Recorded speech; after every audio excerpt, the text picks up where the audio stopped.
The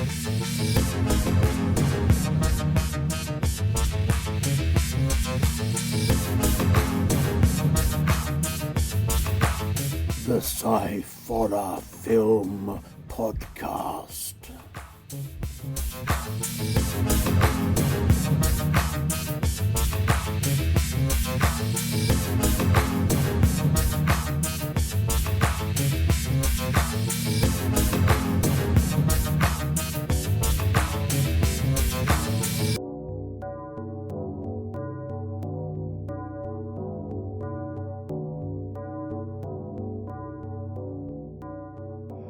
Hello and welcome to the. Oh no, am I? Yes. Yeah, we're doing that one. Yeah. Hello and welcome to the Sci-Fi Film. Hello and welcome to the Sci-Fi Film Podcast. My name is Andy Walker, and Are you sure about that? Yeah, and I'm here with my permanently grooming son. I have no idea what I'm talking about, and my whole head is it's falling apart. Anyway, I'm here with my son Scott. Hello, Scott. Hello there. I know Sorry, go. I was about to ask how you were, but by the sound of it, I don't think I want to. I was just going to say, I know this sounds ridiculous, but you bring a bit of sanity to the program. Well, it'll be the first time. I have no idea what's going on with my head. Parts of my body are working independent of the rest of it. As I say, if you understood what was going in your head, it'd make a change, really. Oh, it's strange old life. Anyway, how are you? oh dear. I was about to say I'm okay, but Not good. yeah, no, I'm all right. Having a bit of an interesting moment in life at the moment, but I will tell you more about that afterwards. Okay, fair enough. That's not for everybody's ears, I take it then.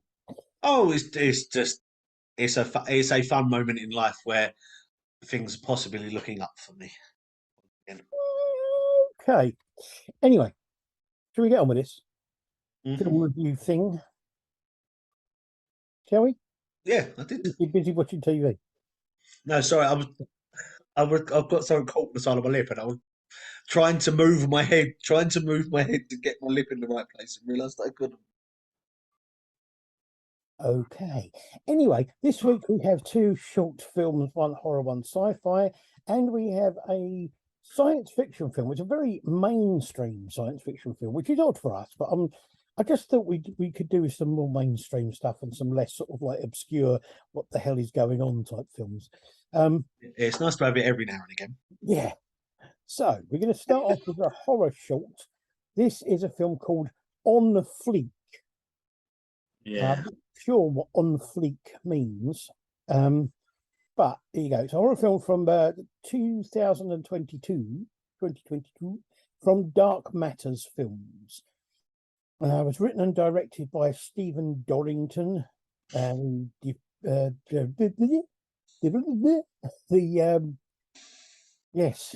cinematographer geezer was Michael Spry. I don't know what's wrong with my mouth. I can't talk properly at the moment. The cast is Shona O'Sullivan, Nicola Goodchild, Patrick Marlowe, and Phoebe Rawlinson. Oh my God. Oh, this is going to be interesting later, isn't it? The synopsis for this film says, Emma, an insecure teenager, suffers horrendous cyberbullying from her peers from school. Inexplicably, the body-shaming abuse she receives begins to transform her appearance, and her worst fears come true. It's a very of-the-moment sort of film. Yes. I really like the idea. I think it's a really well done idea. And I really like the effects in this. The effects of the makeup are just brilliant. It's really good. The acting as well. I really like the acting. Her acting in particular. Yeah, it is. It's very, very sort of I don't know. The main bit of it you see of hers really is when she's sitting down at the table, and I think that's the best bit. Is when she. I've been in that moment, and I know that there's a lot of teenage kids that go through that sort that hide a lot of what they're feeling, Yeah, and the way that is portrayed in this just very well done. yeah. And where she's actually sort of like, trying to stop these things that are happening to her. That's really incredibly Yeah, well. I really like this film. I really like it. I thought it's a really well made film, and it's a really good idea. And it's kind of like, I don't know. I kind of feel like we should show it to people who do body shaming and stuff like that, and just say, look what you could cause. it is. Do you know? There's one. There's a few comments on the video on YouTube that I looked. I thought to myself, you know what? It's amazing the fact that these people are putting themselves forward on it. And there's a few comments on it that saying that like it was very close to home because they've dealt with the same thing and dealt with it. Yeah, It helped, and it not helped them. But it's nice to see that someone's getting that in a different form, but getting that message out there to say that it needs to stop. It needs to the bullying, whether it be they think it's just a laugh or whether or not anything, any words like that can hurt someone. yeah, And the absolutely. fact that this film is saying it's a very unique way of doing it, and trust me, it's a very traumatic way of doing it. Oh yeah, But pretty I well know, done. I know, Really well. I know personally that there have been a few people that I know that have had certain things said to them because about the way they look and have done the self harm thing and done the sort of tried to make themselves look different by changing their hair or like sort of going on extreme diets or the self harming Yeah, thing. They've done it to sort of change the way they look and to try and please other people. And it's so hard. yeah, It's so horrible the way that people act around it. But I think this film, apart from the fact that it puts over that image, that that message, but it's the reaction afterwards. Like she thinks that she now looked amazing in yeah, this photograph she takes. But even the bit at the end with the shock of her family, the fact that her little sister still takes the photo, yeah, just shows what this day and age is now. Be is now that sort of everything's out there for everyone, and it yeah, doesn't yeah. need to be. It needs to be. There's certain things that you should keep to yourself and don't have to put everywhere, and don't have to worry about the way you look. Absolutely. Yeah. No, I think it's a really good film, and I think more people need to watch it because I think it's a really good message, and it's really put together well. It's done really well. I think as well the fact that it shows the bit at the end with the when you see the picture that she puts up, Yeah, how she looks after, and then obviously the bit that comes up about the comment. It's the fact that no matter what you do, no matter how much you change or try and please other people, there's always going to be that someone out there that just goes that is horrible. yeah, yeah, And the fact that that shows that, the fact that she does all this mutilation to herself, and there's still someone that says ha ha to it. It's yeah, just like that's the bit I like about this is the fact that there's so many messages that are through on this that it's done, and it's so close to home with a lot of things. yeah. It is. I mean, it's there are always going to be people out there who are going to say horrible things or do Hmm. horrible things like that, and it's no matter what you do or who you are. Yeah, there's people that it's funny. There's people out there in this day and age that blatantly just go out to ruin someone's day just because of the fact it makes them feel good. Absolutely. Yeah, And there's always going to be people that happens to, and there's always going to be people that do it. And the more the messages come out like stuff like this, the more people learn to just ignore it. yeah. No, I agree. It's a very good message. Very well done. Very good. Okay. Moving on to the second film, which is another film that's got a message behind it. This will be fun. This is a science fiction film from 2022. Again, it's called New Air. It's Versatile Media Limited. Written and directed by Leo Lee and the cinematographer Mark He.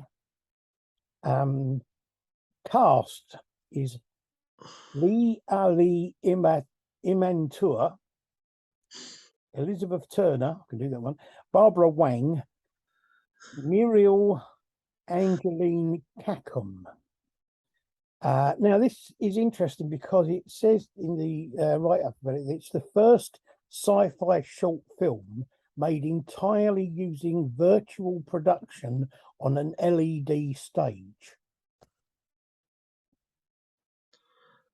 Okay. So basically, what it means is that you have real live actors, but everything else is virtual reality. Oh, that's right. That's cool. The synopsis for this film says, on a distant planet, human explorers are forging a new future on a brutal, resource-scarce world. A mother and her young daughter battle for survival together and sometimes against one another as they fight to stay alive with humanity's punishing new rules. How far will mankind go to forge new roots in a new, untamed environment? What endures when civilization is gone and survival is all that is left? Yeah. Yeah. So, what did you think?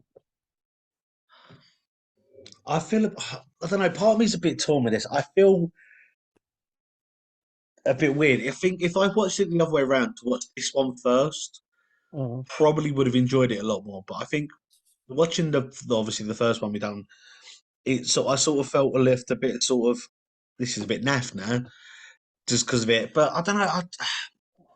I had such a. I think I had also a problem with it. It's the fact that it's a story and a message or whatever that's been done so many times. yeah, I mean, it's a big environmental Yeah, and message and everything. I don't know. It just there's a lot of it that I sort of was picking fault in. I suppose the sort of the whole bit of the fact that she gets left, but like the girl at the end gets left behind. I get the fact that she's the youngest, Yeah, so she's got a longer lifetime to plan things, but she's also still a kid yeah, that yeah, probably doesn't know a lot. And I understand it's really bad, but doesn't know a lot to do with like I don't know biology or chemistry to stuff to help them actually prevent like to prevail where they need oxygen. yeah, yeah, Um, the fact that it's a bit traumatic as well, waking up and finding out your mum's actually got what your mum and everyone else is partly now what you're breathing, yeah, which I'm a bit confused about how that works. Because she said it turns them into fertilizer to help them breathe, and I'm like, but you're in water tanks. But yeah. I don't know. I'm not sure what it's a the bit. chemistry And is. but I suppose the pull out shot where it shows the moss growing, Yeah, I thought was a bit sort of, but it was quite a good shot with that. And I don't know. I just think I found this film a bit lacking. yeah. I mean, yeah, I mean, it looks amazing and the effects are great, but then you would expect that if it's all in virtual Yeah, production, it's just, the acting was quite good because of the fact, if you think about it, they're probably acting to nothing, yeah, I which is get that. quite There's nothing around them, and there's no interesting. environment and stuff like that to Um, look at. but yeah, I mean, it's a well used, well worn sort of like message and storyline and all that sort of thing. It's not a bad film. It's okay. But I mean, for me, one of the main things for me was I just felt it was too long. Yeah, it just I think that they could have done the whole thing a lot shorter and made it just as made it maybe a little bit more punchy and made it a bit more. yeah. I don't know. Yeah, it did seem to. As I was saying, it seemed to be lacking in something, and I think, like you said, that if they made it a bit punchier, maybe like, I don't know, broke it down, not broke it down, but sort of shortened it down a little bit so it was a bit more compact. I think would have Yeah, done a lot better. But I it think just that's the seemed to thing drag. because it was dragged out. It kind of seemed to lose something. It didn't Yeah, kind of.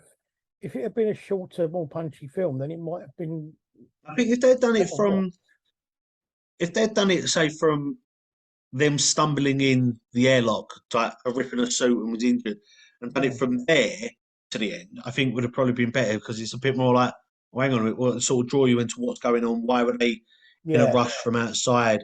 But that whole section outside to sort of a bit like, I don't know, I think that was a bit too obviously like, because it does the whole prologue bit at the beginning saying we're on a desolate planet.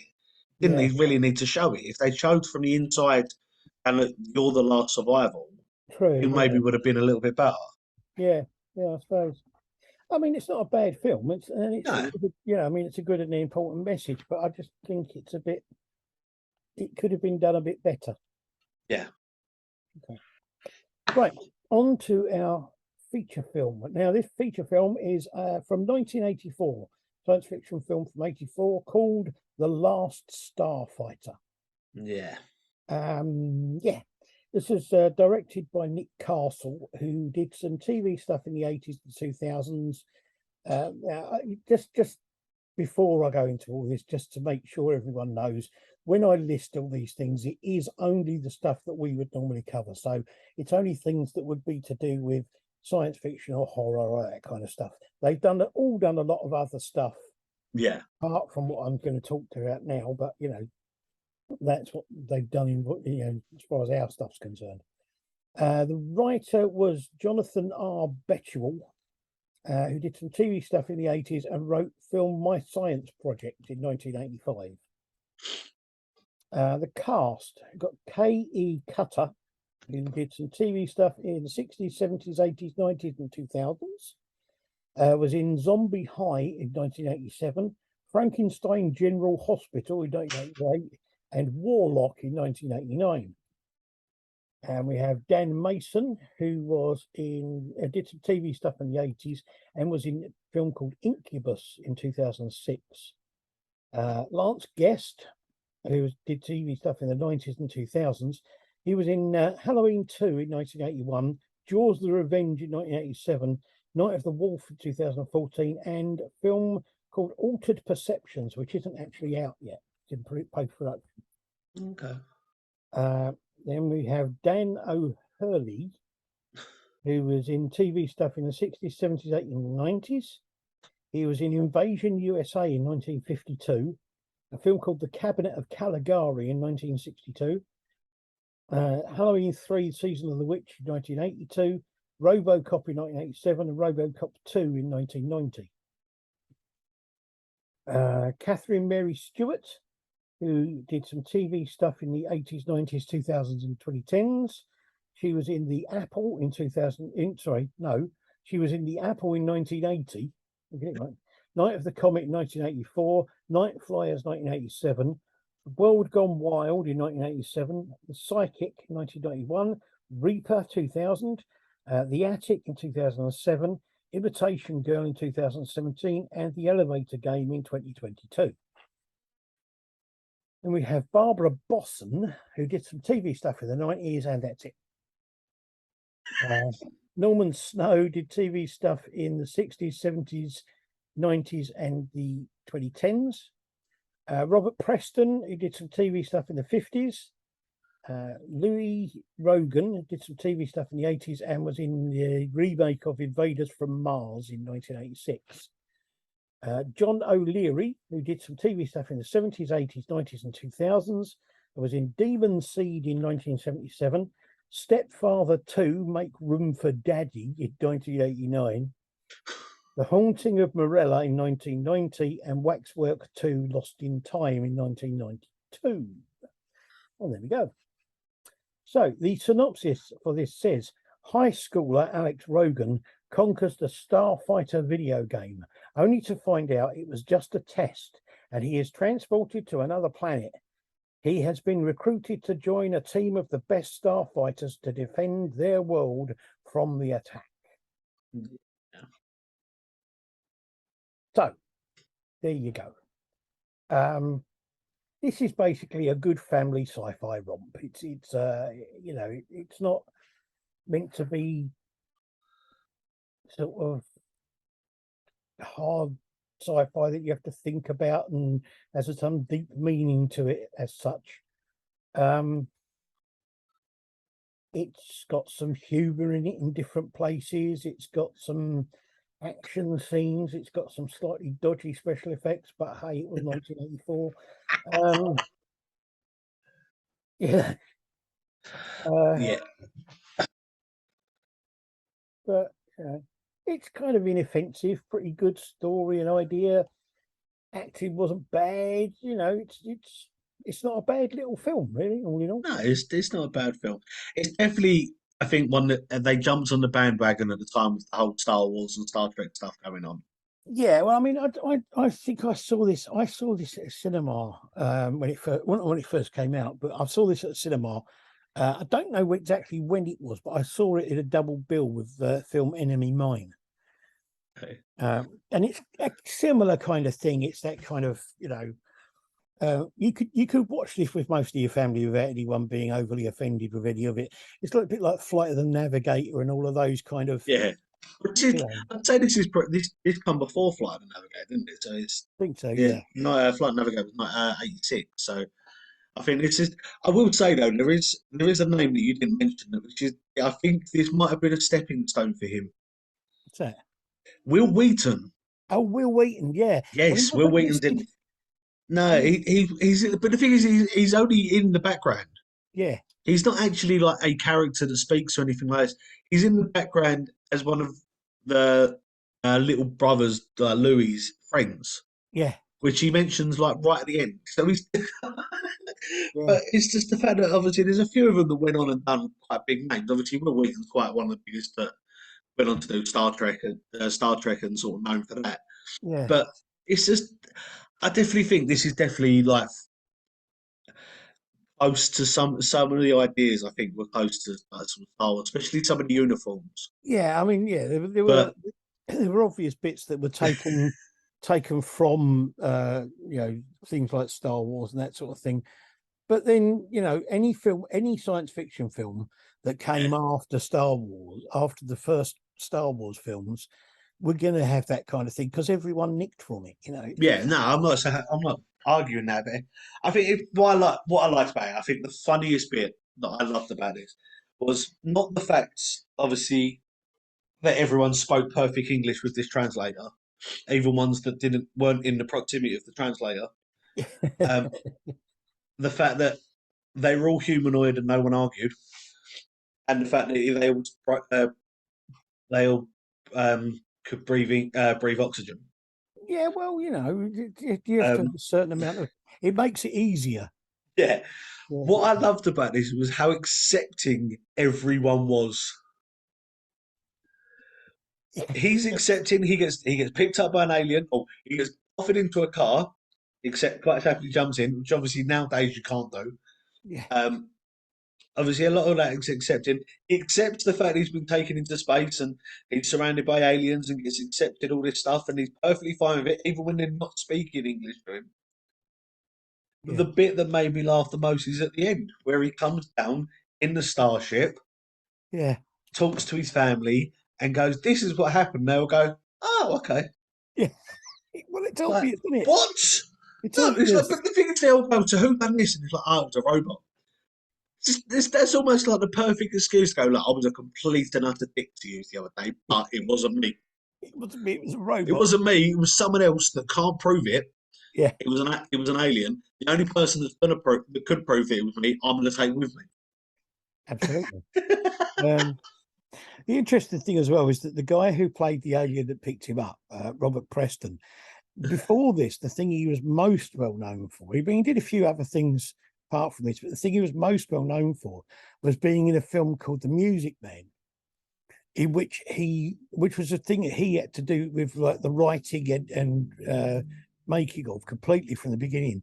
And it's where he performed a song called 76 Trombones, Yeah. which was a massive hit and has been done by loads of different people since then. And it was just, you know, it's a weird thing of like this guy who did this sort of stage musical thing about sort of this guy leading a parade of trombones through a town, Mm. and then all of a sudden he's an alien who can take his face off and things like that. But take his face on and off with a handkerchief as well, which I think is really cool. Well, to be honest, I thought, yeah, there were a few dodgy effects, especially some of the computer things, and the floating head and things like that. But Yeah. for when this was for 1984, Oh, and yeah. I mean, if you look at it, it could quite easily have just been a made-for-TV film because Um, it had that kind of look about it. The thing Um, that amazed me, and I will say this, and I say this quite a lot with a lot of films that, especially this time, amazed the hell out of me. This had a budget of $15 million, right? which for that time, like in the 80s, that's a hell of a lot of money. It's a hell of a lot of money now, Yeah, but that is a lot of money then. But it also brought in 20 just in the US alone, in North America, brought in $29 million. Yeah. Oh And it's no. just like, but it does. It's got that look of straight to TV film, Yeah. but yet still managed to bring in quite a big box office hit. Well, there were a lot of these films around at the time, and people wanted to watch more sci-fi. They wanted to see these sort of sci-fi family adventures because they were big bucks at the time. You know, you look at That's, all of the films that were coming out in the cinema. They were the same sort of thing. So people were making them. The other thing I like about this though is it's just funny that there are bits in it which are just comedy, basically, yeah, but it's not enough to make it into like a parody yeah. or a specifically a comedy sci-fi film. It's natural comedy that comes out of a situation, not Well, the thing is wrong with it. It's also a comedy that if you don't hear, like, there's a couple of bits in it. If you don't pay attention to, you can miss completely. yeah, And it's not like it ruins the film at all. It's just it's there. Like some of the bits that when he says about when they're in the starship, and he says, I'll come up with an idea by the time we reach the frontier." And then yeah. the alarm goes like 2 seconds later, like, "Oh, we're here." And I'm like, I sat there and like, and genuinely chuckled at it. But if I sat there and thought to myself, I was like, if you had missed that and not understood it, that wouldn't have mattered anyway. I mean, there were a couple of bits that were direct kind of rip-offs from the whole thing of hiding inside Yeah, the kind of the planet and or the comet thing and then coming out once they'd all gone past and attacking them from yeah, behind. It's a bit, yeah. but you can kind of forgive them because of the fact that it's just I I don't will. know. I sat there and I thought to myself, though, watching this, I thought, do you know, I have days and moments where I think to myself, I haven't really got a lot going on in my life. Yeah, And then I sat and watched this, and I'm like, I'm so glad I've got more going on in my life. But the height of my day isn't someone else breaking a record on a game. yeah, The fact that the whole caravan side there come up and cheer him on. yeah. Like, Well, that's what what else has been going on in your day for that to be the highlight? no. Well, this is it. Those sort of places, those sort of places are places people go there and live there, and families become like everyone becomes a part of one big family, and it's Yeah, just kind of like there isn't a lot going on there apart from what's it's like a big thing about kind of it's one of these places where it's the time of day to go and watch Strike It Lucky or something, yeah. and watch some kind of game show on TV, and everyone watches it. It's just the fact that it's like he calls it, the guy calls it out, and I'm like, what on earth? Yeah, It's the fact that it actually takes most of them longer to get up the stairs than it did for him to get to school. yeah, I know. But it's just, I thought it was hilarious. There's certain bits of it just like proper, just like there was some comedy factors in it. It proper made me laugh. But it's just, I don't know. It's definitely it's definitely a family film. I think it's Oh yeah, definitely one yeah. that you can sit down and watch with everyone, and everyone's gonna enjoy it. Yeah, no, it is. It's a good family bump, sort Yeah, of inoffensive, bit funny, and just it's good fun watch. It's not yeah, you don't have to think about it much. You can just sit and enjoy it, and Sunday afternoon tea time yeah. film. It You know? is. It's a Sunday afternoon film that you can all sit down with and just chill, just sort of you'll sit around, even if it's just like sort of a background film. We're all sitting there having a chat. It's just something that's going on in the background, and it's just it is a feel good film. Absolutely, absolutely. Which I will admit, and I'm going to say this now, I feel like such a hypocrite for saying, because every other 80s film we've watched, I've gone, this is awful, Yeah, but or sat there and ripped it apart. But this, I've gone, no, do you know what? I It's not think that bad. the thing about it is most of the other things we've watched, they They've been awful. they have been awful. No, but they also they've tried to be something they're not. There is that.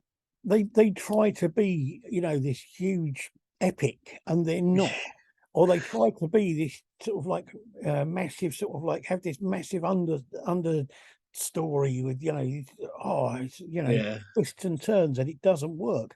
But this is what it says it is. It's just basically a good fun film. yeah. you It know is, and I think that's the best bit I love about this film is the fact that it is just a wholesome film. It's not trying yeah, to be anything. Like we said, it is the time it come out was just after Return of the Jedi film come out, so there was a big hype for that. Yeah. Obviously, Star Trek was making its impact as well with their films that they come out. Yeah. So there was a lot of hype for these films, and there's a lot of films that we've seen that have tried too hard, and you look at it and go, you're trying too hard, and you can see it straight away. But Yeah. this, I think, it's just such a wholesome film, such a family Yes, film. you just, as I say, you could all sit around as a family, sit and watch this without any worries, and it's just sort of Yeah. a good bit of fun to watch. Hmm. Okay, so we have 3 films here. You've got On Fleek, Off Fleek, rather, On Fleek, Off Fleek. Okay, On Fleek. I will find out what that means. I'm going to try and Yeah. find out what that means. Anyway, On Fleek, which is a really good film with a really good message, very well made, and it's a bit hard hitting. Then we have New Air, which is, again, it's not a bad film. It's fairly well made, and it's kind of got a message behind it and all that. But is a little bit, maybe a bit overlong. The message gets a bit lost and a bit watered down. And The Last Starfighter, which is a good family film that anyone can sit and watch and just have a bit of a laugh watching it. It's not meant to be anything deep and meaningful. It is what it is, which is just a good bit of fun to watch. I just quickly looked up what on fleek means. Right. It's a recent slang thing, which means extremely good, attractive, or stylish. Oh, okay, fine. So obviously that makes a bit more sense with the whole trying to improve yourself. You meant to try and make yourself attractive. Obviously, when they were thinking about that, they were talking about me. So, um, well, what are you trying to say? No, I just love how serious you were. Stylish. Yeah, I love the suit. I love the suit. Stylish. Like 3 hands. I have noticed, and I will put this out, like you said, that we are very opposite today, Yeah, it's a which bit makes like a change. it's a bit like negatives, isn't it? Yeah, it's Yeah. very weird. It's almost like the good and dark side of this. So, yes, there we go. Next week we have more of the same. 2 short films and a long film. We're doing a special thing next week, though. We are reviewing a short film that we've been asked to review by an Yes. old friend of the program, John Well, Peravalaris. yeah, I was going to say he's an old friend of ours. He's not an old friend as in like he's old, but yeah. No. But yeah, John Peravalaris, who was the director of the film that I was in, The Hand at Fiji, and it's a new film made by him, and we will be reviewing that next week, and then we'll be following that with an interview with John about it and what else he's doing the week after that. Yes. So join us next week, and you will hear us do the same sort of thing as we did this week, but with 3 different films. And hopefully, Dad can actually talk next week. Yeah, hopefully. I think I might have to trim a moustache. I've got to admit, I've done that. I've had I trim my beard up and trim my moustache up, and I have found myself not stumbling. I'm going to shut up now. I do think that my moustache is getting in the way of my words. Yes. Also, just to make a comment on here, if anybody's interested, we also do another podcast called Ask Us Absolutely Anything, which is also available online. It's on Anchor and Spotify, and is also made by Three Productions. So you can contact us about that and never listen to that, and if you want to, and all that sort of thing. And my personal podcast, which is This Is Just My Opinion, and then there's a new one coming out on Sunday. And trying to remember what this week's one is. I can't remember. What week are we in? You've just done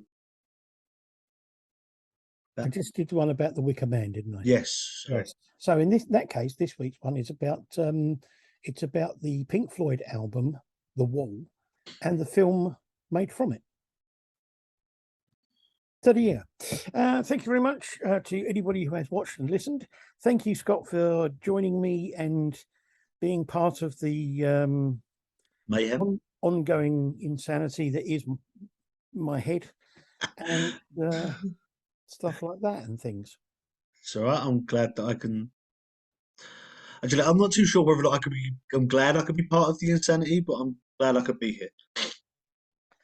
And I would say to anybody that if you don't think that badgers are taking over the world, God's right, which I think they are, because I think they should, what you need to do is have a look at a latest picture of Lawrence Llewellyn Bowen, because he is turning into a badger.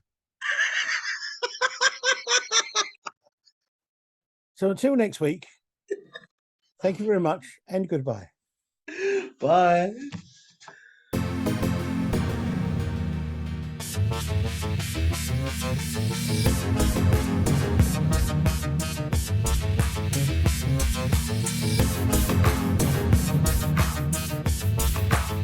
The Sci-Fi Film Podcast.